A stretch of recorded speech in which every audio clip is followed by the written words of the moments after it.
Sa inyo ng isang honest na review, lalapit ako sa generator, samantalang dadaldalan ko kayo.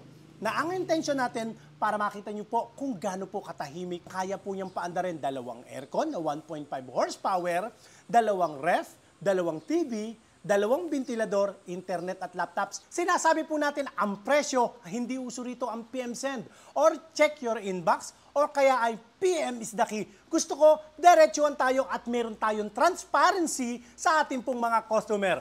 Dahil sa napakatahimik ng generator na ito, ng Allen Inverter Generator, napakaraming umu-order sa Diskarte Pinoy TV. At ang nagustuhan pa po nila dito pag nagbibideo po tayo ng mga generator, sinasabi po natin ang presyo, hindi uso rito ang PM send or check your inbox or kaya ay PM is the key. Gusto ko, diretsuhan tayo at meron tayong transparency sa ating pong mga customer.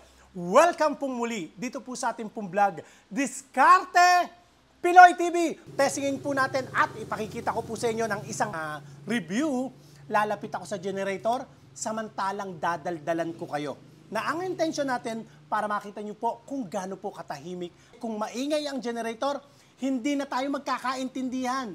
Pero paandarin po natin. Testingin natin. Choke. On natin. Tanggalin natin yung choke. Ayan. Ito po, nakalapit po ako dito sa generator. Nagsasalita po ako. Papadali pa po natin to sa Dasmariñas, Cavite. At ang presyo lang po niya 39,500 lang po yan. Hey, maraming salamat po sa inyo. At ang kagandahan po nito, napakatipid po nito. Tingnan nyo, maingay pa po yung mga tricycle na kaysa sa generator po natin.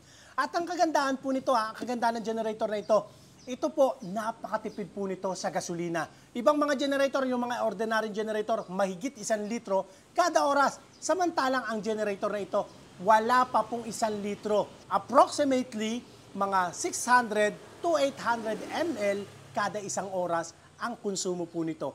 Tapos ang kaya po niyang paandarin, dalawang aircon na 1.5 horsepower, dalawang ref, dalawang TV, dalawang ventilador, internet at laptops, kayang-kaya po ng ating inverter na generator.